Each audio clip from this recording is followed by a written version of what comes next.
I was hired to check if a cathedral was going to fall on people's heads. That's the simple version anyway. I'm a structural engineer, but instead of shiny new bridges and skyscrapers, my specialty is old stone. Churches, fortresses, libraries, cracks, load paths, foundation problems. This cathedral was in Western Europe. I won't say the country or the name. You've seen pictures of it, I guarantee. Tall spires, stained glass, choir that sounds like heaven when you sit under the dome. But they didn't call me about the dome. They called me about the floor. More specifically, the bishop's representative sent me an email that said, "There are signs of settlement near the main altar. We suspect voids beneath the choir. We want a full diagnostic of substructures." Voids is our polite word for something under there we don't fully understand. Perfect. First day, we did the usual. Laser scans of the nave mortar, sampling ground-penetrating radar along the aisles. Our equipment mapped anomalies under the choir area. Rough rectangles about 2 meters high, running parallel to the nave. Not just isolated crypts, a whole level like a lower church. That doesn't match the known plans, my assistant Lara said. We had the original and all later renovation drawings. None of them showed a full second level under the choir. Just a few known tombs. Could be an undocumented crypt, I said. Or someone forgot to pay their architect. The dean of the cathedral, a thin man with tired eyes, watched us work from a distance. When we showed him the scans, he went even paler. That area was sealed after the war, he said. We were told it was unstable. Structurally unstable? I asked. He hesitated just long enough to notice. We were told not to open it, he said. But now the floor is sinking, so you will have to. They found the access behind the choir stalls. A wooden panel that looked like part of the intricate carved backing slid forward on hidden runners when you pressed 2 points at once. I don't know who discovered that first, or why it had been built like that. Behind it, a stone door, mortared shut. The dean crossed himself without thinking. "We'll open it carefully," I said. "We just need to see how the load is being distributed." He nodded, but didn't look at the door again. We broke through by hand, with chisels and patience. No loud tools. The cathedral was still open to tourists, and we weren't allowed to scare the faithful. Behind the stone was a staircase, narrow, steep, leading straight down into the dark. "You're kidding," Lara whispered. I checked my watch. "We'll do a first look today," I said. "Short, masks, lights, no heroics." We suited up like we were entering a mine. Hard hats with lamps, dust masks, handheld flashlights, a small portable CO2 sensor clipped to my vest. The dean refused to come closer than the choir rail. "If the air feels wrong," he said, "you come back up, immediately." "What does wrong mean in your mind?" I asked. He looked at the opening. "You will know," he said. The staircase twisted as it went down, stone steps worn smooth at the center by centuries of feet. The air was dry, not damp like I'd expected. It had that old church smell of dust, candle wax, and something faintly medicinal, incense maybe. "CO2 is normal," Lara said, checking the device. "Oxygen is fine." At the bottom, the staircase opened into a chapel. That's the only word I have for it. A barrel-vaulted space running under the choir, supported by columns, with a low stone ceiling. On either side there were rough benches carved from the walls, and at the far end, a small altar with a faded fresco above it. "Holy!" Lara started. "Yeah," I said. "They built a whole second church down here. No electric lights, no cables. Our headlamps picked out details, carved crosses, painted stars on the ceiling, names scratched into plaster. The floor was uneven, swelling in places, sinking in others. Cracks splayed from the columns. That's our problem," I said. "Loads shifting, the upper floors starting to sag over these voids." I took out my recorder to dictate a quick impression. "Day 1, I said. "Access opened to sub-choir chapel. Structural condition." My own voice cut me off. From somewhere behind us, from the darkness near the staircase, my words echoed back. "Day 1. Access open to sub-choir chapel. Structural condition." Same cadence, same tone. Half a second delayed. I turned. The chapel was empty, our beams sweeping over stone and shadow. "Did you play something back?" I asked Lara. She shook her head slowly. "That wasn't on your device," she said. "I heard it from over there." She pointed to the far side of the room. The CO2 sensor remained green. "Acoustics," I said too quickly. "Complex reflections." But the echo had not decayed like a normal echo. It had sounded fresh, like a second version of me starting to speak. We got to work. We measured column width, mapped cracks, took photos. The more we moved, the more the chapel felt like a lung, inhaling and exhaling our sounds. Every cough, every shuffle seemed to come back twice, once from the stone, once from somewhere else. At one point, Lara slipped slightly on uneven ground and swore. 2 beats later, the same curse came back in her own voice, but from the front of the chapel, near the altar, where she definitely hadn't been. "We need to leave," she said. "Give me 10 more minutes," I said. "I just want to check the walls." I walked toward the altar. Up close, the fresco above it was almost invisible, a faint outline of robed figures, halos, something like a crowd. Underneath, in the plaster near the floor, hundreds of tiny scratches covered the wall like writing. I leaned in with my light. It was writing. Names. Some I recognized. Old surnames from the region, repeated in different spellings. Some were just initials. Over and over again, one phrase, "Hear us." My throat tightened. "Lara," I said, "come see this." She didn't answer. "Lara?" Silence. I turned around. Our lamps didn't reach the entire space from here, just a cone down the center. "Lara?" I called again. My voice came back from the darkness near the staircase. Same word, same tone. "Lara?" Then, much closer to my right, from behind one of the columns. "Here," Lara said. I swung my light. She was standing, perfectly still a few meters away. Headlamp aimed at the floor, shoulders tense. "You okay?" I asked. She nodded jerkily. "Listen," she said. It took me a second to hear it over my own heartbeat. At first I thought it was my blood in my ears. A faint, rhythmic rush. Then it separated into something else, voices. Very soft, very low. Far away and somehow close at the same time. Not words, not at first. Just the pattern of speech, woven together. Rising, falling, overlapping. Like the sound you hear behind a church door when people are praying quietly together.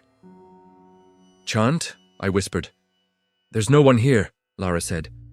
The CO2 sensor chirped, levels still normal.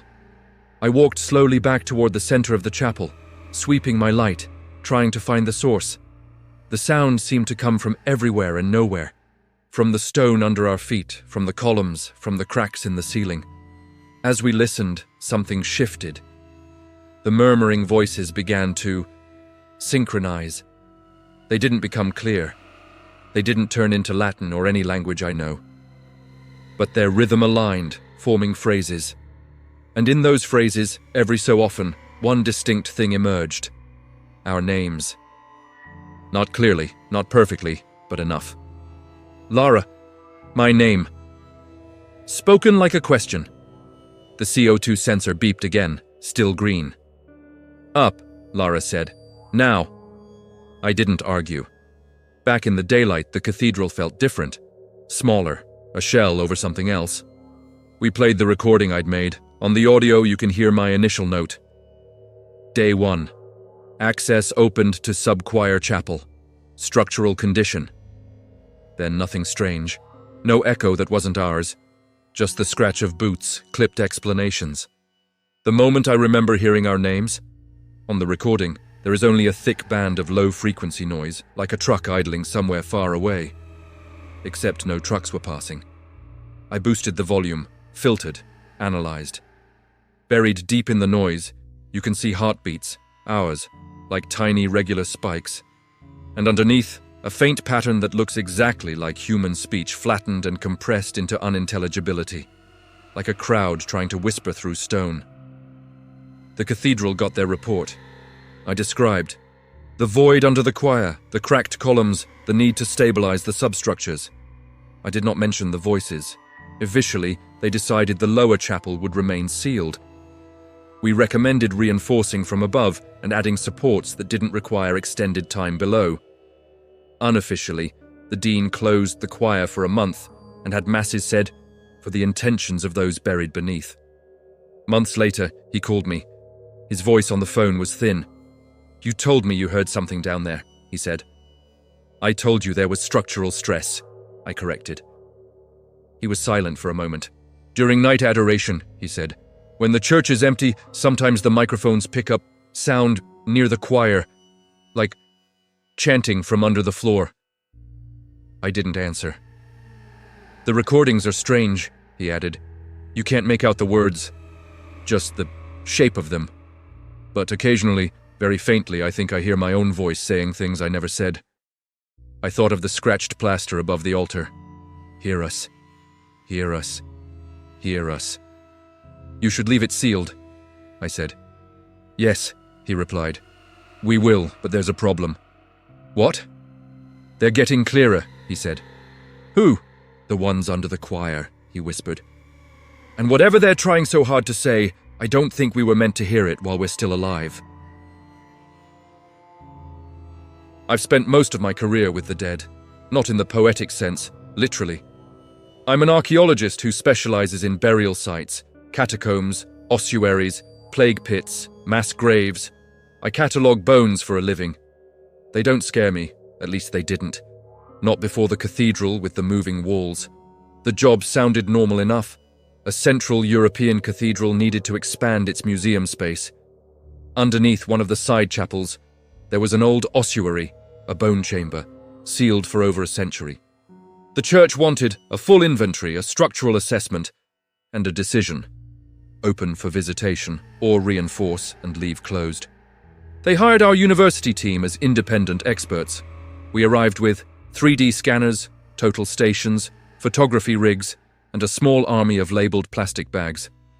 The sacristan, a heavy-set man with surprisingly quiet footsteps, led us to the access point. A stone trapdoor in the floor behind a side altar, half hidden under a worn rug. "This was closed before my time," he said. "The last record we have is from 1908. They say it goes back much further." "How far?" I asked. He shrugged. "As far as people wanted to forget," he said. "They gave us 3 days. That was all the time they were willing to close that side of the cathedral for." We opened the trapdoor. A metallic smell came up, dry, stale, with a mineral edge, not rot, old stone, old dust, and something like iron. A narrow stairwell led down into darkness. We went in order, me in front, Tomas behind with one of the scanners, Elise in the rear with the extra lights. The air was still. Too still. Basements usually breathe. You feel drafts, temperature gradients. Down here it felt like the air had been sitting in one place for decades, just waiting. At the bottom of the stairs, the passage opened abruptly. Our headlamps swept across bones, not loose piles, arranged. The chamber was maybe 12 meters long and 6 meters wide, with a vaulted ceiling. The walls on all sides were lined with neatly stacked femurs and tibias, interspersed with rows of skulls forming bands, an architecture of remains. "I've seen this before," Elise whispered. "Like the catacombs in Paris. Organized ossuary. Once you get past the first shock, it's just storage." She was right. For the first hour, it was almost peaceful. We took photos, scanned surfaces, dictated notes. Wall A, 4 layers of long bones, 2 layers crania. Central pillar, load distributed into arranged ossuary courses. Normal, catalogable, familiar.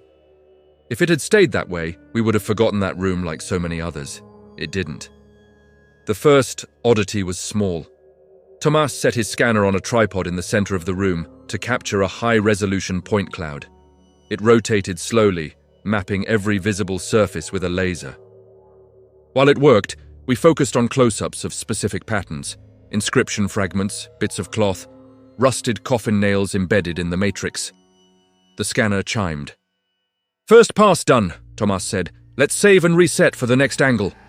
He checked the tablet connected to the unit. His brow furrowed. "What?" I asked. "The software is complaining," he said. "It's flagging inconsistency between sweeps." "Inconsistency how?" Elise asked. He turned the screen so we could see. On the first sweep, the wall opposite the stairs showed 3 bands of skulls. One at eye level, one near the ceiling. one just above the floor.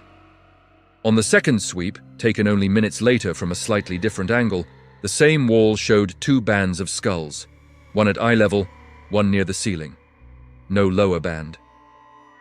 "Did we bump something?" I asked, more annoyed than worried. "Knock a skull loose." "No," Elise said. "We haven't even gotten that far yet." We turned to look at the physical wall. Skulls stared back at us in 3 neat lines. They hadn't moved. Of course they hadn't.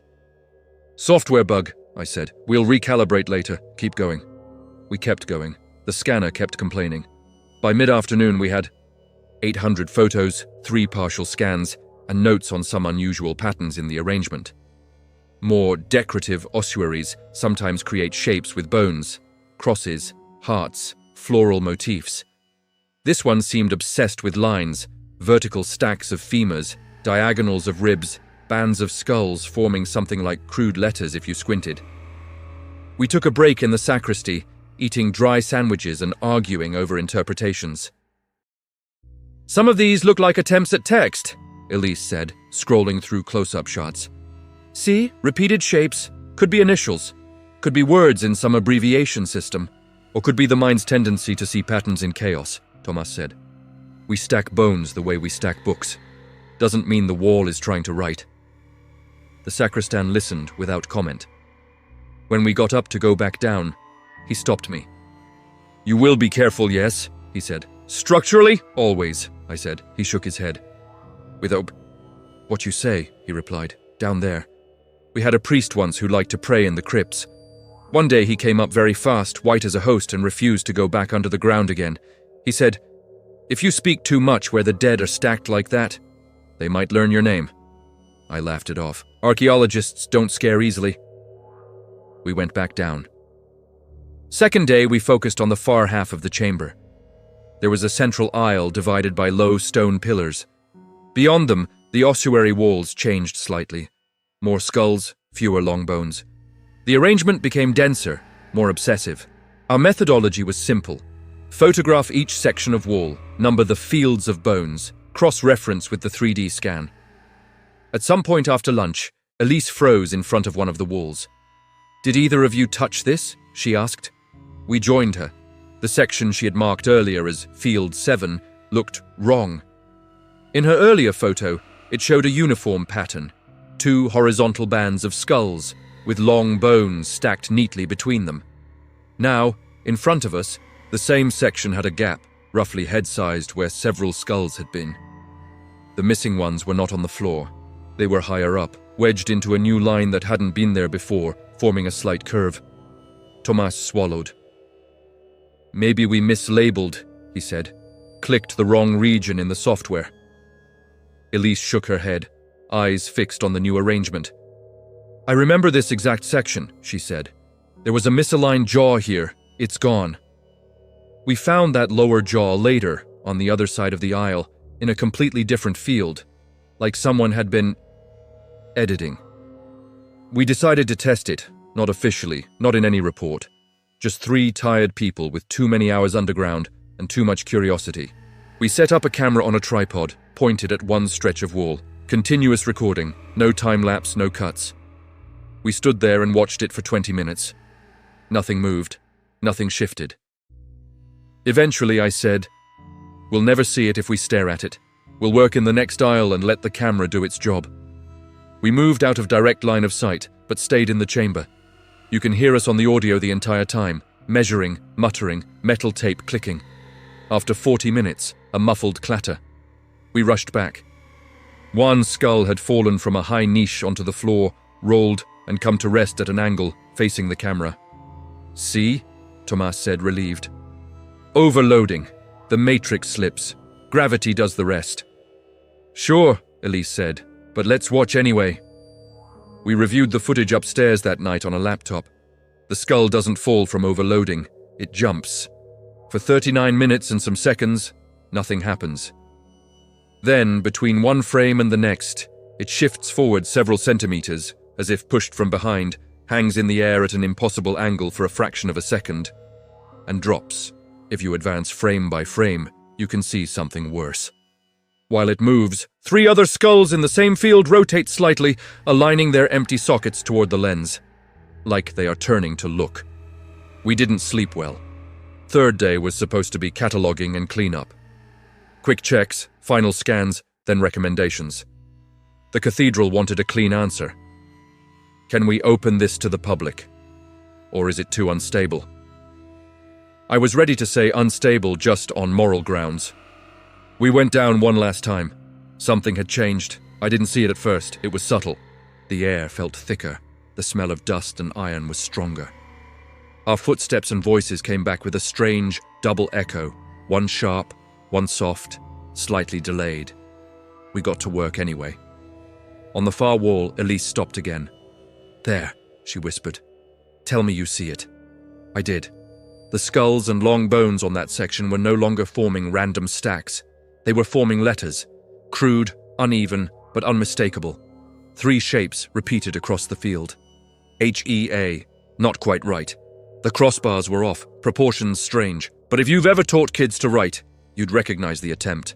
"Coincidence," Tomas said weakly. We circled the chamber. On another wall, 3 more shapes, RUS close. "Almost. Put them together, and your brain does the rest. Hear us." The scratched phrase from the fresco in Story 1. "Stop saying it in your head," Elise hissed as if reading my thoughts. "You'll make it real." We backed away. The camera we'd left overnight was still on its tripod, battery dead. We never saw what it recorded. To this day, I can't decide if that's a mercy.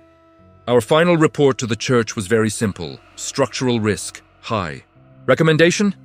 Do not open to the public. Reinforce from above. Limit time spent in ossuary.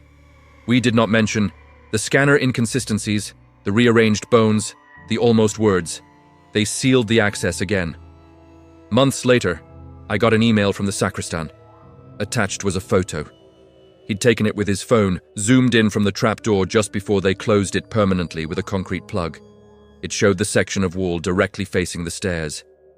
The bones there were more chaotic than before, as if they'd been disturbed during our work. But near the center, 4 skulls and several long bones had settled into a new pattern. Crude letters, uneven, misaligned, H-E-A-R. Below them, smaller shapes, distorted but legible, M-E. I deleted the email. I still catalog bones, but if a job includes the words cathedral and ossuary in the same sentence, I recommend someone else. Because whatever is learning to spell down there has had centuries to practice, and we're the ones giving it alphabets. I don't scare easily in churches. I'm a surveyor. My job is floor plans, elevations, 3D models, turning old, crooked buildings into neat digital lines so architects can argue about them from a distance. I've measured cathedrals at night, alone, with nothing but a laser, a tripod, and my own footsteps. They're just volumes and surfaces to me, until the one that didn't fit inside its own plans. The cathedral was undergoing a massive restoration. They wanted everything documented, every chapel, every side corridor, every sacristy, every hidden niche. The brief was clear. We want a complete scan, including any forgotten or undocumented spaces. Music to my ears. They gave me access at night after closing, when the last tourists had left and the candles were down to embers. It was just me, a laser scanner, a backpack, and an assistant named Emile, who was too young to know better than to be excited. We started with the obvious: nave, aisles, transept, chapels. The laser spun quietly on its tripod, painting invisible lines across stone and wood. Each scan took a few minutes, then we'd pick up, move to the next station, repeat. By 2 a.m., we had the entire upper church mapped. "Want to call it?" Emile asked. "We can do the crypts tomorrow." I checked the time, then the floor plans. The client's architect had sent us every drawing they had, from the original 18th century layout to the latest fire escape diagrams. On all of them, beneath the main nave, there was a known crypt accessed by public stairs, storage rooms, a boiler room from a more recent era. "That's tomorrow," I said, "but there's something else I want to check." I flipped through the pages until I found a tiny note. "Old service corridor, blocked, disused." It ran laterally under the north aisle, connecting the sacristy to nothing on paper. just ended in a thick line of stone. Blocked. Forgotten. Perfect. We found the access behind a row of confessional booths. One section of wood paneling, darker than the rest, had a faint seam. The hinges were rusted, but with some pushing it opened inward. Behind it, a narrow stone passage, lit only by the spill from the nave. Creepy, Emil said. Did they tell you about this? They probably forgot it existed, I said, which is why we're here. We set up the scanner at the threshold. The passage stretched maybe 10 meters, then turned right into darkness. No lights, no wiring, just worn stone and the smell of dust. Let's take one scan here, I said, then move in. The machine hummed, rotating, capturing. When it finished, I checked the preview on my tablet. The corridor appeared as expected, straight segment, then a kink to the right. Walls, ceiling, floor. At least, that's what should have been there. Instead, the point cloud showed something else. Straight segment, kink to the right, and beyond that, a small room. Rectangular, roughly 2 by 3 meters, with an alcove or recess in one wall. So there is something at the end, Emil said. They just didn't draw it. Maybe a dead storage closet, I said. Let's find out. We went in. The air changed after a few steps. Not colder, not warmer, just denser. Like the difference between standing outside a door and inside a closed room. Our footsteps sounded wrong. Too loud and too soft at the same time, like the stone was swallowing the sound and handing back a copy, delayed by half a heartbeat. We turned the corner. At the end of the short branch, as promised by the scanner, was a door. Wooden, narrow. No handle on our side, just a small, barred opening at head height. It took me a second to recognize the shape. A confessional? Emil said. From this side, it looked like the priest's box, the place where he sits, listening. Except there was no entrance from the church side, no carved booth, no decorated frontage. Just this plain, unadorned back, sealed into the wall of a service corridor. That's not on any plan, I said. We circled it as much as the tunnel allowed, checking the joints. The earbuds of my mind were already playing the words later addition, blocked off, architectural anomaly. Then I put my ear to the bars and heard someone breathing inside. It was subtle. You had to be very still. On one side of the sound, there was my own blood in my ears, the rush of air from my lungs. Beyond that, quieter and slower, was another rhythm. Inhale, exhale, not wheezing, not ragged. Just there. Emil, I said softly. Come here. He did. You hear that? I asked. He listened. Is that pipes? He whispered. There are no pipes in this wall, I said. We stood there for a full minute. The breathing didn't change, didn't speed up as if it sensed us. Just continued, regular, as if I'd put my ear to someone's chest. The scanner, forgotten behind us, finished another sweep and beeped. The sound made me jump. When I leaned back to the bars, the breathing had stopped. We didn't open the door. We're not exorcists. We're not priests. We're not even supposed to be curious. We're supposed to measure. So we did. We placed the scanner right in front of the confessional wall. Full rotation, high resolution, no gaps. No. The device whirred. The laser swept the wood, the bars, the tight curve of stone above. On the preview, the point cloud filled in. Corridor, door, recess behind it, with a void where the priest's bench would be. Shapes inside the box emerged as grey fog of points. I zoomed in. Is that a chair? Emil asked. Maybe, or maybe the algorithm was trying to interpret clustered points as objects it recognized. I rotated the view. On the screen, the confessional's interior floated in black. There, in the corner of the bench, was something that wasn't noise and wasn't furniture. A dense cluster of points, roughly the size of a human torso. I changed the coloring to intensity. The cluster remained, slightly darker than the surrounding surfaces, like it was absorbing more of the signal. Could be scanner artifact, I muttered. Could be someone sitting in there, Emil replied. We both looked instinctively at the physical door. Wood, bars, silence. Let's do a second scan from the side, I said. If it's noise, it won't repeat. We moved the tripod a meter to the right, set up again. The scanner spun. On the second render, from a different angle, the cluster was still there. but it was in a slightly different position on the bench, farther forward, as if it had leaned closer to the door. I swallowed. "Third scan," I said. "Then we're done." This time I set the scanner low, near floor level, shooting upward. We backed away around the corner while it worked. "I don't like this," Emil said. "This feels like curiosity that gets you in trouble in these kinds of stories." "We're going to look at meshes and point clouds in an office," I said. "It's fine."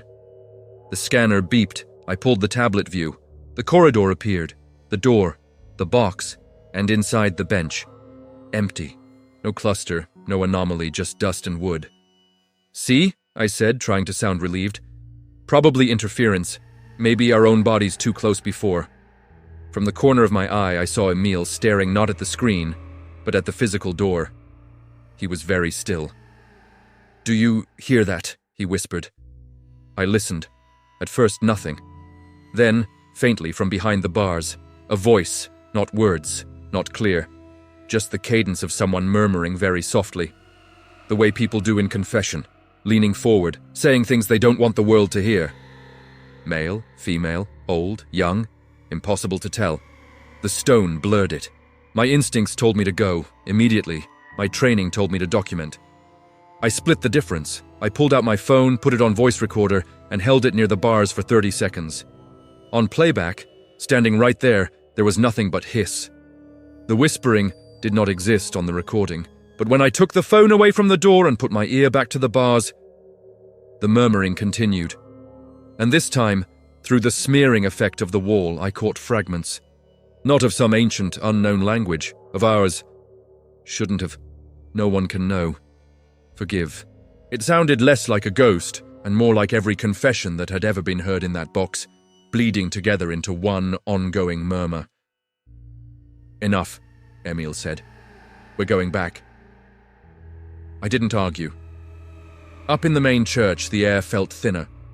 People think old cathedrals are silent at night. They're not. The building has its sounds, wood creaking, distant traffic, a clock somewhere ticking.